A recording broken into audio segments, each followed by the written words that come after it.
K배수만큼의 이득을 얻는 회로다 이런 얘기예요. 저희가 블럭선도로 표현을 하게 되면 입력에 대해서 K배수만큼의 이득을 띄어서 출력이 나가진다 이런 얘기죠. 그래서 비례요소에 따른 전달함수는 바로 이득 K가 되겠습니다. 뭐 아무것도 아니죠. 두 번째 미분 요소가 있습니다. 우리가 개통에 연결되어 있는 회로망에 소금성을 개선시키기 위해서 미분 요소를 포함시키는 거죠. 저희가 미분 dt분의 d를 라플라스 변환시키면 s의 함수라고 그랬습니다. 따라서 여기 있는 비례 요소에다가 미분 요소부를 포함시키게 되면 미분 요소다라고 말할 수가 있습니다. 자, 그렇다면 이때 미분 요소가 갖는 전달함수 gs 값은 그대로 두 개를 곱해서 ks 값이 되겠습니다. 자, 세 번째 적분 요소입니다. 적분 요소라는 건 저희가 정상 편차 또는 과도 편차를 개선시키기 위해서 사용한다라고 이미 1장에서 설명을 드렸습니다. 그래서 이제는 적분 인티그랄 dt 이것을 라플라스 변환시키면 s분의 1이 되는 거죠. 해서 비례 요소 뒤쪽에다가 미분 요소를 집어넣는 것이 아니라 s분의 1 적분 요소를 포함시켰다면 우리가 말 그대로 적분 요소다라고 말할 수가 있습니다. 그러면은 gs는 s분의 k가 되겠습니다. 자, 뭐 여기까지는 뭐 특별한 게 없습니다. 고지고대로만 보시면 되는 거죠. 자, 네 번째입니다. 네 번째는 1차 지연 요소가 있습니다. 1차 지연 요소는 저희가 회로이론 9장에서 배웠던 1차 선형 미분 방정식이 됩니다. 그러면은 여러분들이 보셔서 아시겠지만 RL 회로와 RC 회로로 구성됐겠구나 라고 판별할 수가 있습니다. 자, 우선 RL 회로부터 그려주게 되면 L소자와 R소자를 그리고요. 그 다음에 RC 회로는요.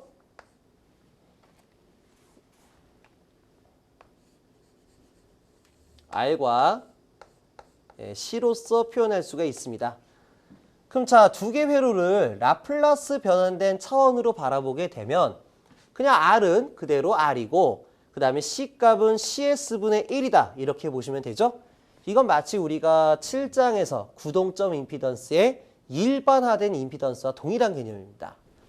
그럼 L 값은 어떻게 돼요? L 값은 LS가 되는 거죠. 그리고 R 값은 그대로 R이 됩니다. 그렇다면 우리가 이 회로망을 1번, 여기 회로망을 2번이라고 해서 각각에 따른 전달함수를 구해보도록 하겠습니다. 물론 전달함수에 대한 기본 내역은 입력전압과 출력전압의 두 개에 대한 비율이죠. 그럼 자, 첫 번째 회로망의 전달함수 값이요. 입력전압 대 출력전압에 대한 비교입니다. 저희가 입력과 출력전압에 대한 비교는 입력에서 바라본 임피던스 분의 출력 측에서 바라본 임피던스다. 이렇게 이미 배웠습니다. 그럼 얼마가 나옵니까? LS 플러스 R분의 출력 측 얼마요? R이 됩니다. 자, 이때 분모 분자에다가 R로 나눠볼게요. 분모 분자에 R로 나누게 되면 R분의 LS 플러스 1분의 1이 되겠죠? 그렇다면 R분의 L이 바로 뭐가 돼요? RL 직렬 회로에서의 시정수가 되는 거죠. 그래서 이거 다시 한번 써주게 되면 시정수 S 플러스 1분의 1이 되겠습니다. 물론 라지티라고 써도 되고 시정수는 타우라고 써도 괜찮은 거죠. 근데 저희 제어공학에서는 타우라기보다는 라지티를 많이 이용하고 있습니다. 자, 두 번째입니다. 자, RC 직렬 회로에 따른 전달함수를 구하겠습니다. 전압비니까 이 부분은 생략하도록 하겠습니다. 자, 입력 측에서 바라본 임피던스 얼마입니까? R 플러스 CS분의 1이고 출력 측에서 바라본 임피던스 CS분의 1 됩니다. 자, 이때 분모 분자에 CS를 모두 곱해주게 되면 RCS 플러스 1분의 1이 되겠죠? 그럼 바로 여기요. 이 RC 값이 또 뭐가 되는 거예요? RC 직렬회로의 시정수가 되는 겁니다. 해서 이 부분도 저희가 TS 플러스 1분의 1의 꼴로 정리할 수가 있습니다. 자, 이 두 개 회로에서 보시는 것과 같이 1차 지연 요소란 건 뭐예요? 선형 1개 미분방정식을 푸는 방식이죠. 선형 1개 미분방정식에 따른 전달함수의 결과식은 대부분 TS 플러스 1분의 1 이런 형태로 만들어진다는 얘기입니다. 해서 전달함수에 대한 최종적인 모양은 TS 플러스 1분의 K라고 작성하도록 하겠습니다. 그러니까 비례 요소부 뒤에다가 1차 지연 요소를 결합시켰다. 이렇게 바라보시면 되죠. 자, 다음으로 5번째입니다. 2차 지연 요소요.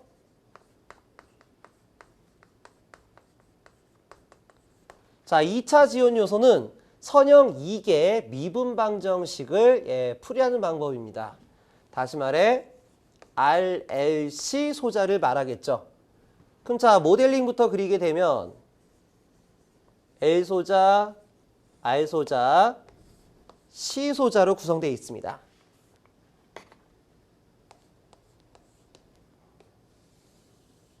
자, 이때 라플라스 변환 영역으로 바라보게 되면 코일은 LS, 저항은 R, 콘덴서는 CS분의 1로 표현할 수가 있겠죠?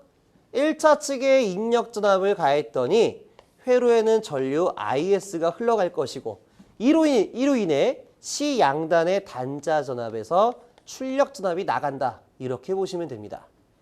자, 그럼 이에 따른 전달함수를 구하게 되면 어차피 전압비 전달함수예요. 그러면 결론은 뭡니까? 입력 측에서 바라본 임피던스 분의 출력 측에서 바라본 임피던스죠. 따라서 LS 플러스 R 플러스 CS분의 1분의 CS분의 1 됩니다. 그럼 분모 분자에다 뭘 곱해주면 되겠어요? CS를 곱해서 깨끗하게 정리해주면 되겠죠? 그럼 자, 각각 분배를 해주게 되면 LCS의 자승 플러스 RCS 플러스 1분의 1이 되는 겁니다. 자, 여기서 다시 한번 정리하겠습니다. 최고차수 앞에 있는 상수를 제거하기 위해서 분모 분자의 LC를 다시 한번 나눠보겠습니다. 자, 그러면 S의 자승 플러스 서로 나눠주게 되면 L분의 RS 플러스 LC분의 1분의 LC분의 1이 만들어지죠? 그럼 이거를 우리가 다시 한번 최종적으로 S의 자승 플러스 이 델타 오메가 NS 플러스 오메가 N의 자승분의 오메가 N의 자승으로 바꿔 쓰겠습니다. 자, 여기서 오메가 N은 교재 나와 있는 것과 같이 고유각 주파수입니다. 자연계의 공진 주파수 이렇게 볼 수 있고 그냥 쉽게 고유각 주파수다 이렇게 말하면 되겠고 그 다음에 여기서 델타라고 적어져 있는데 델타라고 표기된 책자가 있고요. 이렇게 제타라고 표현된 책자가 있습니다. 해서 델타와 제타는 같은 기호다라고 보시면 됩니다. 교재 나와 있는 것 같이 이때 델타는 우리가 제동계수가 되겠습니다. 뭐 자세한 건 뒤쪽 가서 더 설명을 드리도록 하겠습니다.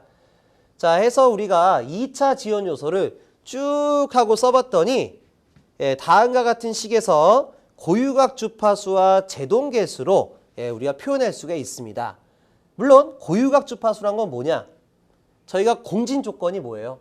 공진 조건은 오메가 L과 오메가 C가 같았을 때죠. 그럼 두 개를 바꿔주게 되면 오메가 자승은 LC분의 1이 만들어집니다. 해서 LC분의 1을 오메가 N의 제곱으로 바꿔줬다라고 보시면 됩니다. 그러면 2차 지연 요소에 따른 전달함수에 대한 형태는 어떻게 됩니까? 자, 요거는 우리가 제어 끝날 때까지 계속 사용하게 될 전달함수 값이니까요.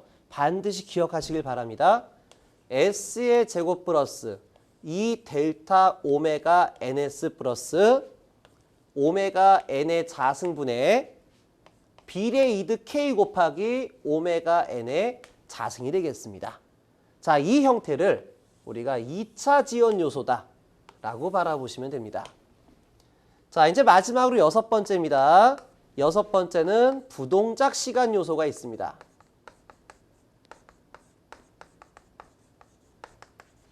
뭐 쉽게 말해 시간추의 정리와 같습니다.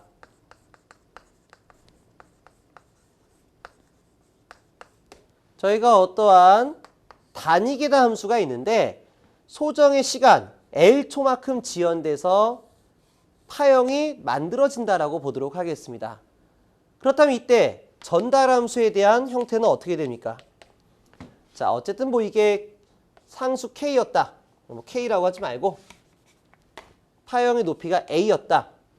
그럼 이거는 S분의 A 곱하기 L초만큼 지연됐기 때문에 2의 마이너스 LS가 되는 거죠. 그때 이 S분의 A를 저희가 상수 K로 바꿔가지고 표현을 하게 되면, 왜냐면 이때 K는요 지금과 같이 계단함수만 나오는 것이 아니라 물론 경사함수, 램프함수가 들어갈 수 있는 거 아닙니까? 해서 어떠한 형태다라고 잡아주는 건 아닌 것 같습니다. 중요한 건 뭐냐? L초만큼 지연됐기 때문에 여기만큼 부동작했다 이런 얘기예요. 해서 부동작을 나타내는 전달함수의 형태는 바로 2의 마이너스 LS가 됩니다. 자, 이런 형태가 되면 우리가 앞으로 부동작 시간 요소다라고 기억하시면 될 것 같습니다.